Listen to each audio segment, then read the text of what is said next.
saya diberikan kesempatan untuk menghadapi tahapan dan juga gugatan ataupun laporan secara formal, secara yuridis formal di lembaga peradilan pemilu. Itu saya merasa saya sedang sekolah. Saya selain bekerja, saya sedang sekolah. Ya, saya mendapatkan pendidikan. Assalamualaikum warahmatullahi wabarakatuh. Halo Pak Ketua, Pak Jamal Rahman Irot, Ketua KPU Bola Amondo Timur, KPU Boltim. Ya, bagaimana ini Pak Ketua? Apa kabar? Alhamdulillah sehat. Alhamdulillah sehat. Iya, terakhir ketemu kapan nih? Waktu di Pentadio ya? Oh, pernah datang ke sini. Ya. Gimana? Tahapan masih belum ada? Kalau sekarang data itu kan ada program data berkelanjutan. Pemutakhiran data berkelanjutan. Iya, daftar pemilih berkelanjutan. Iya, saya ini agak bingung ini, Bapak. Pak Ketua ini saya bisa panggil Adinda, Pak Ketua, soalnya ya alumni HMI, kemudian seorang seniman yang juga penyelenggara. Ini sampai tertarik, seorang seniman yang tertarik sampai menjadi penyelenggara ini. Nah, sudah masuk pertanyaan ini ya? Sudah masuk, langsung. Oke, saya teringat sebetulnya pertanyaan ini juga pernah diberikan oleh tim seleksi waktu awal mendaftar kan ada tim seleksi itu bertanya, ini Bung Jamal kan sudah membangun image dan juga citra sebagai seniman, dan juga bukan sekedar citra tapi eksistensi saya di bidang kesenian dan kebudayaan dan juga sastra itu kan terlanjur kental terbangun di publik. Betul. Sehingga tim seleksi waktu itu bertanya apakah kemudian saya akan meninggalkan itu dan karena di penyelenggara itu kan di KPU itu harus bekerja sepenuh waktu, kontraknya seperti itu, bekerja sepenuh waktu, dan juga kegiatan-kegiatan yang lain itu tidak bekerja pada begitu profesi lain gitu. Iya, bahkan sangat ketat ya di dalam peraturan terkait dengan kode etik, bahkan kita tidak boleh tercantum nama di organisasi, di kepengurusan. Ya, itu sangat ketat. Tapi pengalaman sejauh ini sudah 3 tahun saya kan dilantik 2018 ya. 26 Juni 2018. Kan sekarang sudah jalan 3 tahun lebih kan. Nah, sejauh ini justru eksistensi saya sebagai penyelenggara tidak totalitas kemudian tidak total membuat eksistensi saya di bidang kesenian itu saya tinggalkan secara total. Saya bisa mensinergikan itu terbukti dengan beberapa kesempatan yang saya selalu bilang ke teman-teman seniman bahwa dimanapun kita berada, kita tetap akan selalu mendapatkan panggung karena memang kesenian itu ada di dalam darah kita, di dalam dalam diri kita. Oleh karena itu dimanapun kita berada, dengan jiwa seni itu tetap ada. Iya, bekerja dengan skema atau formula apapun, kita pasti akan muncul warna seni di situ akan muncul. Saya beberapa kali diberikan kesempatan, misalnya pada waktu pertemuan KPU seluruh Indonesia di Manado, pertemuan terkait dengan sosialisasi partisipasi masyarakat. Nah itu kan biasa ada program-program membuat pementasan, membuat panggung hiburan untuk masyarakat. Saya diberikan kesempatan tampil oleh KPU RI waktu itu ribuan orang di Manado Town Square. Saya tampil dengan membacakan puisi terkait dengan demokrasi, kemudian menyanyikan. Jadi puisinya langsung dibikin saat itu? Saya membuat khusus untuk untuk kegiatan itu saya membuat khusus. Ya kurang lebih bahwa demokrasi adalah jalan yang dipilih oleh para leluhur, jalan yang diikhtiarkan oleh para pendahulu negeri ini. Demokrasi sudah dipilih, kita harus menerima itu. Kita harus menerima itu, dan hari ini pemilihan dan pemilihan umum itu adalah jembatan utama demokrasi untuk mewujudkan demokrasi. Dan saya bawa materi tentang itu di panggung dan dikemas dengan keterampilan saya, skill saya berkesenian, dan ternyata itu terterima. Bahkan pimpinan dari KPU RI mengapresiasi itu, bahwa ini ketua KPU yang unik, katanya, ketua KPU yang juga seniman. Saya kira itu. Dan juga beberapa kegiatan pendidikan pemilih dan juga sosialisasi pemilu kami lakukan dengan misalnya membuat dulu ya, sebelum COVID, sebelum ada pembatasan, kita membuat pementasan, kemudian kita mengajak beberapa komunitas untuk berkolaborasi dengan membuat kegiatan-kegiatan seni jalanan sambil mensosialisasikan tentang itu kan di PKPU kan ada itu bentuk-bentuk sosialisasi yang dilakukan ya, atau pendidikan pemilih yang dilakukan itu salah satunya kan dengan memanfaatkan momen-momen seperti itu, atau dalam bentuk, kalau tidak salah waktu itu dalam bentuk musik tradisional mungkin, atau saya lupa PKPU-nya, tapi yang jelas ada seperti itu. Kayak di sini misalnya, di Gorontalo misalnya, ada pantun yang disampaikan dengan pantun, kemudian ada acara-acara yang ya sesuai dengan budaya ya, lewat seni budaya, itu kan ada untuk sosialisasi. Kalau tidak salah di PKPU seperti itu ya. Jadi memang, jadi pas memang, karena dulu ketika saya di KPU juga, itu memang agak kesulitan juga kita mencari, misalnya kita melakukan pendidikan pemilih kepada anak-anak sekolah, anak-anak SMA misalnya, kan harus ada yang menarik atau yang membuat mereka tertarik untuk mendengarkan sosialisasi. Nah, salah satunya dengan cara mendengarkan puisi misalnya, atau ada pementasan-pementasan. Jadi memang sebenarnya orang menganggap bahwa jangan-jangan ada juga tim sel yang mempertanyakan ini, mau ngapain Anda di KPU sementara Anda sehari-harinya sebagai seorang seniman? Ada nggak tim sel yang mempertanyakan itu?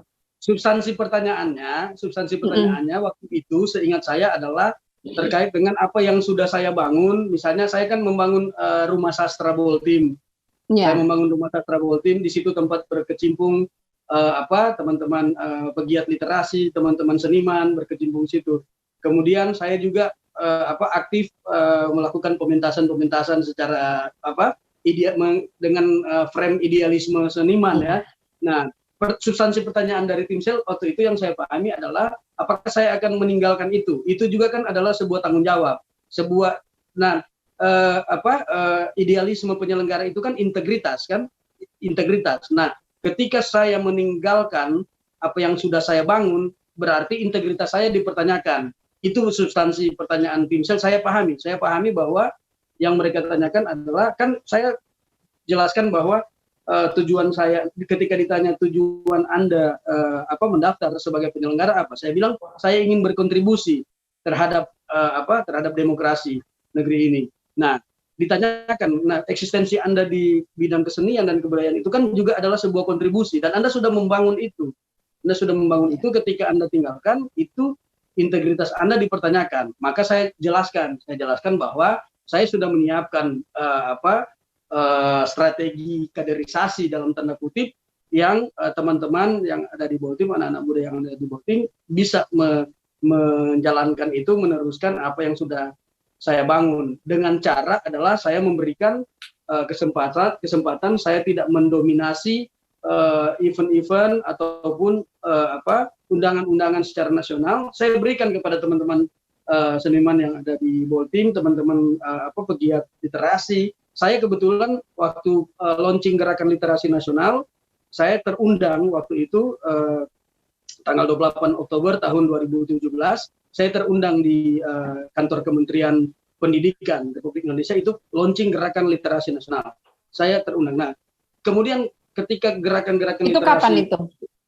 tahun 2017 sebelum di KPU saya terundang. Nah, berarti kan saya memegang jaringan itu, memegang artinya ada di tangan saya kan jaringan literasi nasional itu. Nah, ketika saya kemudian fokus bekerja di KPU, termasuk tim sel mempertanyakan apakah Anda akan runtuhkan apa yang sudah terbangun itu. Berarti kan integritas Anda dipertanyakan. Nah, itu yang saya pahami terkait dengan di satu sisi. Di satu sisi ketika Jamal misalnya lebih fokus ke sini, maka tugas-tugas KPU akan terbengkalai. Iya. Nah, berarti kan harus saya tinggalkan ini, maksudnya saya harus fokus di kontrak saya sebagai karena syaratnya harus bekerja penuh waktu. Iya, dan itu integritas itu di situ. Integritas itu diuji di kita memberi diri sepenuh waktu itu. Dalam arti bukan kita bekerja 24 jam, tetapi kapanpun kita diperlukan, kapanpun ada momentum ataupun ada tuntutan untuk kita kemudian tampil ataupun turun bekerja, itu kita siap 24 jam. Bukan berarti 24 jam kita bekerja terus-menerus, tetapi kesiapan kita untuk prioritas kapan saja, jam berapa saja kita harus fokus bekerja. Nah, sementara yang sudah saya bangun tadi itu juga membutuhkan konsentrasi dan juga energi dan juga alokasi waktu di situ. Nah, maka strategi saya adalah memberikan itu kepada teman-teman, dan saya pikir tanggung jawab kebudayaan, tanggung jawab kesenian, tanggung jawab sastra itu adalah bisa melekat kepada siapa saja. Dan saya meskipun sebagai penyelenggara, ketika saya terundang misalnya baru-baru 76 penyair membaca Indonesia dalam ulang tahun ke-76 Republik Indonesia, saya ikut dalam antologi bersama, saya menyumbangkan 2 buah puisi di buku itu, dan saya rasa yang buku itu yang saya lihat yang dengan Bupati Boltim itu yang diserahkan ke Pak Bupati. Karena secara nasional buku itu diserahkan di Istana Negara sebagai kontribusi teman-teman penyair kepada Republik ini, maka diserahkan di istana, dan di daerah-daerah kami yang memiliki akses, kami menyerahkan itu sebagai simbol negara, kami kepada kepala daerah. Iya, begitu. Nah, di salah-salah kalau sekarang ini kan lagi tidak ada tahapan bukan tidak ada tahapan, tapi tahapannya belum padat. Belum terlalu padat karena masih sebatas pemutahiran daftar pemilih berkelanjutan. Iya. Nah, ini apakah kegiatan seni juga masih dijalankan juga? Ya, walaupun sudah ada kader, sudah ada orang yang dipercayakan untuk itu, tetapi kan di sela-sela kesibukan yang memang belum terlalu padat aktivitas di KPU yang belum terlalu padat, apakah masih juga sering kan sepanjang tidak tergabung dalam satu organisasi itu kan tidak masalah.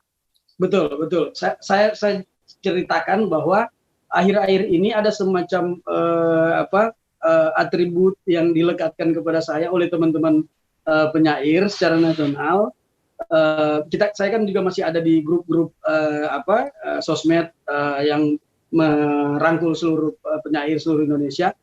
Itu saya sudah mulai dilekatkan atribut penyair KPU, dan diberikan kesempatan bahkan sudah muncul julukan bahwa Jamal adalah penyair penganjur demokrasi. Jadi saya justru artinya saya memaksimalkan.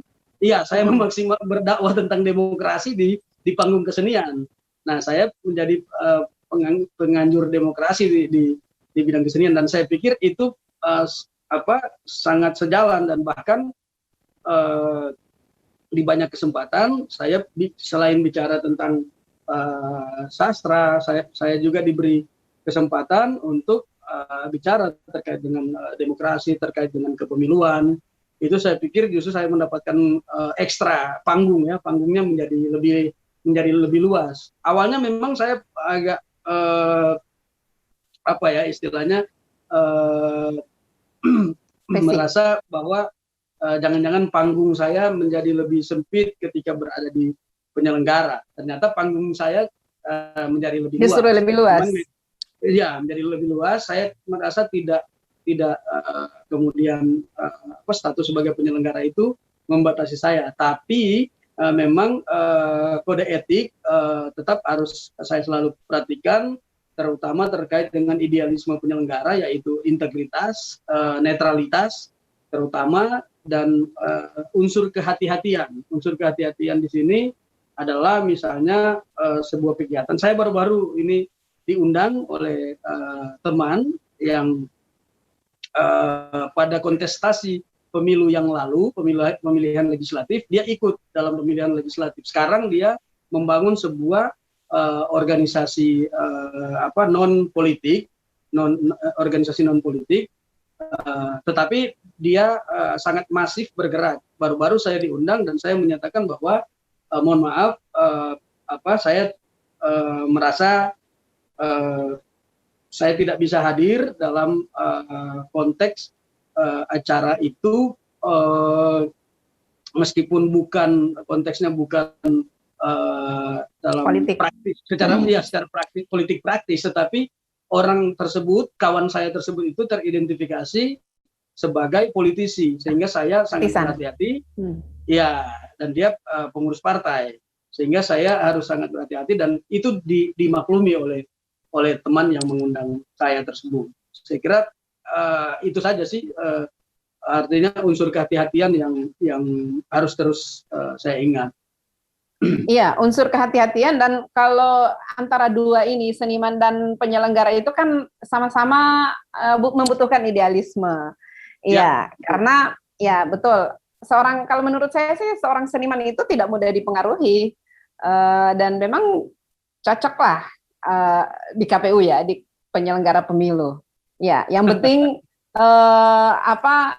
kegiatan seninya tidak melampaui kegiatan aktivitasnya sebagai seorang penyelenggara. Tapi betul, kalau yang dilakukan oleh Jamal sekarang ini ya, menyisipkan seni di setiap agenda-agenda kepemiluan, terutama dalam melakukan sosialisasi ya. Saya kira yang tepat bukan menyisipkan, bukan menyusupkan, dan bukan juga memaksakan, tetapi yang paling tepat adalah mengelaborasi, mengelaborasi, mengelaborasi dalam sebuah formula, dalam sebuah rumusan yang proporsional, proporsional terkait dengan potensi saya sebagai seniman dan juga tanggung jawab saya sebagai penyelenggara. Iya. Tapi lebih menyenangkan mana, jadi penyelenggara atau jadi seniman? Saya pikir seniman itu dimanapun dia pasti sudah terlatih untuk membahagiakan dirinya, pasti sudah terlatih untuk juga menghadirkan penderitaan dan menghadirkan situasi ketidaknyamanan ketika dia membutuhkan inspirasi.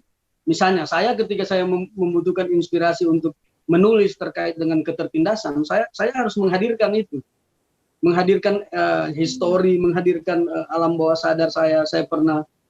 Jadi seniman itu biasa bekerja di bawah tekanan begitu? Ya, sebetulnya bukan biasa.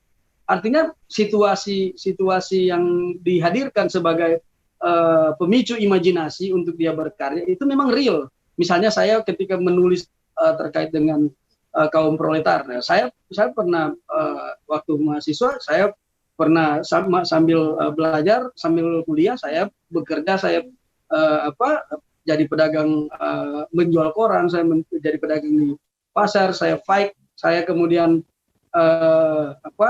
ketika sekarang saya berkarya dan menulis terkait dengan ketimpangan sosial, itu benar-benar saya menghadirkan pengalaman empiris. Jadi imajinasi yang kemudian memiliki pijakan, bukan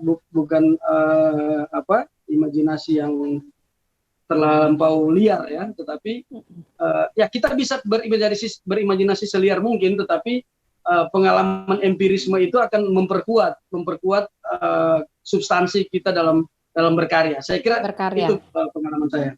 Iya, jadi begini, saya pikir begini, seorang seniman itu kan terbiasa dengan ketika dia akan menghasilkan suatu karya, maka dia butuh ketenangan, dia butuh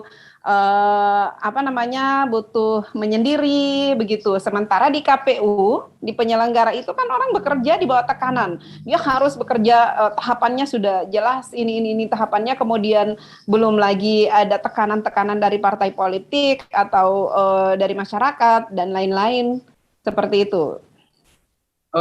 Itu yang saya bilang tadi, keterampilan saya kemampuan sebagai seniman untuk kemudian menghadirkan secara imajinatif, meskipun kita di tengah keramaian, tapi kita bisa kemudian menghadirkan sebuah kenyamanan dan semacam sugesti ya, semacam sugesti. Kita seniman itu sangat terampil untuk tiba-tiba dia bisa menangis di tengah orang yang sedang tertawa. Saya juga kebetulan mempelajari terkait dengan acting, terkait dengan teater, terkait dengan pendalaman karakter di dalam pementasan. Saya kira kalau mau main drama ya kita bisa mendramatisasi semua keadaan begitu. Tapi kan ketika menghadapi urusan dengan politik praktis ini dengan pimpinan partai politik, tentunya dramanya juga harus terukur. Artinya dinamika kita di dalam performance, gestur kita, gaya kita untuk menghadapi berhadapan dengan para politisi-politisi, pimpinan partai politik, saya kira membutuhkan juga sikap yang tidak didramatisir, tetapi merupakan sebuah tadi yang saya sampaikan, integritas, sebuah penyatuan dari seluruh kemampuan kita, kemudian mereka akan bisa menghargai dan menghormati kita. Beberapa kali saya didatangi oleh tokoh-tokoh politik, bahkan yang sudah 30-an tahun ke atas berkecimpung di dunia politik, dan sharing dengan saya, ada beberapa pengakuan yang secara spontan disampaikan bahwa Bung Jamal ini menjalankan kepemimpinan dengan gaya seni, dan itulah yang dibutuhkan, salah satu kemampuan yang dibutuhkan di. Jadi itu romantisme kepemimpinan. Ya, saya kira ya itu saya alami dengan misalnya menghadapi ada tiba-tiba politisi senior datang, salah satu partai besar, dia datang dan mendiskusikan waktu itu PKPU terkait dengan pencalonan ya, PKPU, peraturan KPU. Ya, memang kalau di tahapan itu pencalonan yang paling hot. Nah, paling seksi. Dan menguji, Bung Jamal ini pasal 13 ini ambigu begini. Saya bilang, Pak, kita sudah berdebat waktu itu, kemudian saya meladeni keinginannya untuk berdiskusi, dan terakhir saya bilang, Bapak kan senior di politik, kalau misalnya kita berdebat terus, 100 kali kita berdebat dan 100 kali Bapak menang, apakah PKPU-nya akan berubah? Apakah undang-undangnya akan berubah? Begitu. Nah, dia ketawa waktu itu. Saya bilang artinya sebatas kita misalnya memperdebatkan ini selain untuk meningkatkan kemampuan kita membaca regulasi, kita juga tentunya ada standar-standar operasional yang harus kita patuhi. Misalnya saya harus berkonsultasi dengan pimpinan, karena yang membuat PKPU ini kan KPU regulatornya RI, di KPU RI. Ya, saya sepintar apapun kita menafsirkan di bawah, tetap kita harus berkonsultasi, karena yang membuat regulasi ini kan pasti juga sudah membahas, mengkaji, dan ya istilahnya mereka sudah di pimpinan kita yang di KPU RI itu sudah istilahnya punya sejumlah exercise terkait dengan pro kontra peraturan itu ataupun celah-celah pertanyaan dari peserta pemilu, itu pastikan mereka sudah hierarki kan. Iya, ketika kita kemudian berkonsultasi, hasil konsultasi itu tetap yang harus kita lakukan begitu. Makanya saya bilang, meskipun saya 100 kali kalah berdebat dengan pimpinan partai di daerah ini, tetapi apakah PKPU-nya akan dirubah? ya apakah penafsiran kita akan mengalahkan PKPU itu sendiri, itu. Tapi siapa tahu dari perdebatan itu menghasilkan sebuah solusi yang kemudian itu disampaikan ke KPU RI dan KPU RI, oh ternyata iya benar ada kekeliruan dalam PKPU begitu. Ya, di beberapa kesempatan hasil-hasil dinamika yang kita temukan di lapangan kita sampaikan kepada pimpinan dan tentunya itu akan menjadi masukan-masukan. Tapi memang di situasi yang sangat krusial biasanya kan PKPU itu pengalaman kita ya, mungkin Kak Fem juga punya pengalaman beberapa kali, bukan beberapa kali, sering PKPU itu turun di injury time ketika kita sudah mau menetapkan dan kita dipaksa harus mensosialisasikannya saat itu. PKPU turun peraturannya turun di injury time kan. Nah kita memang harus cepat mempelajari kemudian. Tapi saya kira disitulah tantangannya. Waktu kita memang misalnya bekerja di waktu yang sempit, kemudian dengan mekanisme yang sudah ditentukan dan regulasinya baru turun, kita harus mempelajari secepat mungkin, kemudian langsung kita menghadapi misalnya penerapan terhadap peserta pemilu. Di beberapa kesempatan, saya mengalami hal-hal semacam itu, tapi alhamdulillah. Semua itu dari periode ke periode memang seperti itu ya. Jadi bahkan kita pernah sudah saatnya pemungutan suara, regulasinya ada yang baru, bukan ini ya, ada edaran, tiba-tiba ada edaran dari KPU RI. Kalau sekarang gampang, sudah ada WA langsung dikirim di grup. Kalau dulu kita tidak lewat fax, tiba-tiba kirim lewat fax. Ini ada edaran terbaru dan itu yang harus kita. Kalau sekarang kan tinggal dibagikan di grup PPK, grup PPS, KPPS, itu sudah langsung ke bawah. Kalau kita dulu tidak, harus diantar ke masing-masing TPS saat waktu itu hari H pemungutan suara, kemudian tiba-tiba ada edaran. Waktu itu penggunaan KTP, saya masih ingat, tentang dibolehkannya penggunaan KTP oleh pemilih. Dan itu kita harus bawa itu ke masing-masing PPS, kita baik karena sudah hari H, mau tidak mau kita harus ke TPS langsung. Ya, kalau sekarang sudah lebih ini. Jadi luar biasa ini, Adinda Jamal, Pak Ketua. Tidak semua orang bisa menjalani seperti ini, bahwa seorang seniman yang berminat ke penyelenggara ya, walaupun sama-sama membutuhkan idealisme dan memang di KPU juga butuh improvisasi ya, dan sudah mengelaborasi itu kemampuan di bidang seni, kemudian bagaimana menerapkannya sebagai seorang penyelenggara. Iya. Ya, satu skill juga yang saya pikir sangat bermanfaat ketika background saya sebagai seorang seniman, yaitu kemampuan untuk akselerasi, untuk penyesuaian dalam waktu yang singkat. Misalnya, saya di KPU itu seingat saya belum setahun di KPU, kita sudah menghadapi pemilu sekitar 5 gugatan. Ya, kita sudah. Ya, pertama saya dilantik tanggal 26 Juni ya 2018 itu.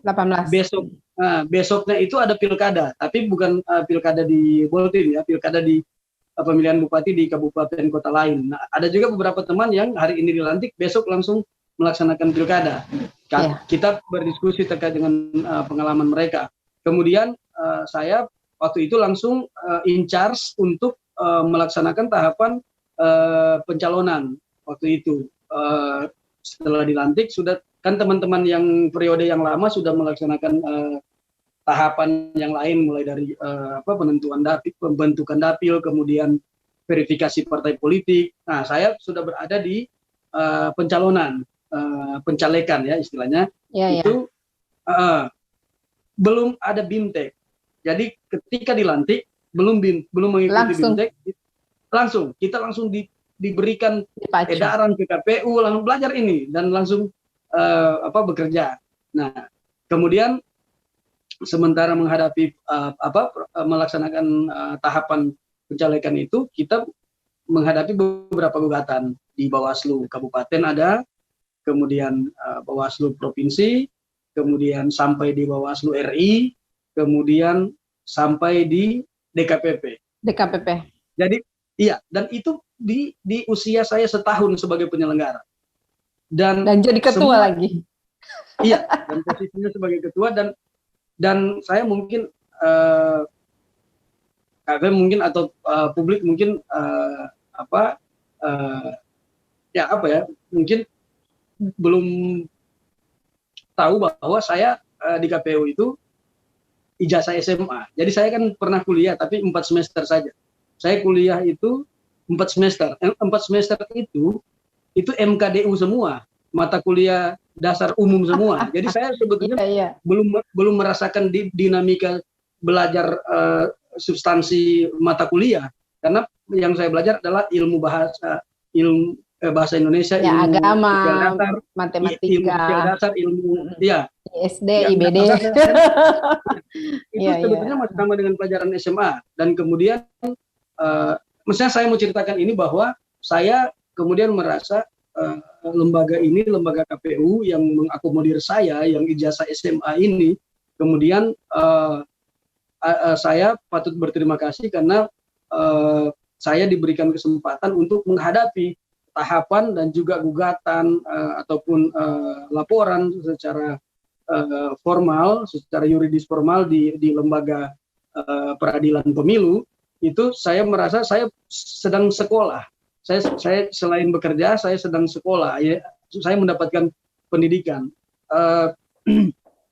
Kami berlima komisioner KPU Boltim menghadapi di usia kami sebagai penyelenggara yang belum setahun itu, kami sudah menghadapi 5 peradilan pemilu. Kalau kita bahasakan peradilan pemilu ya, kita digugat di Bawaslu Kabupaten, Bawaslu Provinsi, sampai hak koreksi dari penggugat itu di Bawaslu RI digunakan. Kemudian kita menyediakan alat-alat bukti juga bagi KPU Provinsi dan juga KPU RI yang bersidang di MK. Kemudian terakhir kita dibawa ke DKPP, digugat kode etik, bahkan disuruh dipecat, diminta untuk diberhentikan.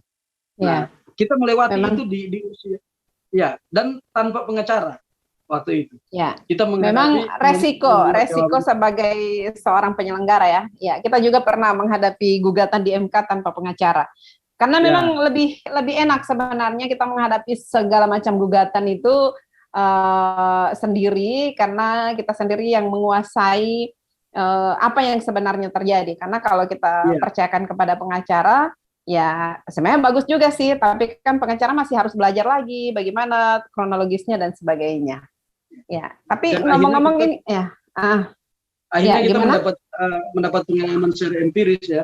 Bagaimana beracara, bagaimana bersidang, yang sebelumnya saya sama sekali tidak punya gambaran. Di KPU ini komplit, jadi kita bisa banyak hal yang kita dapatkan di situ ya. Walaupun kita harus menghadapi sendiri, tetapi banyak yang kita dapatkan, banyak pengalaman. Tapi ngomong-ngomong ini sudah lebih singkat.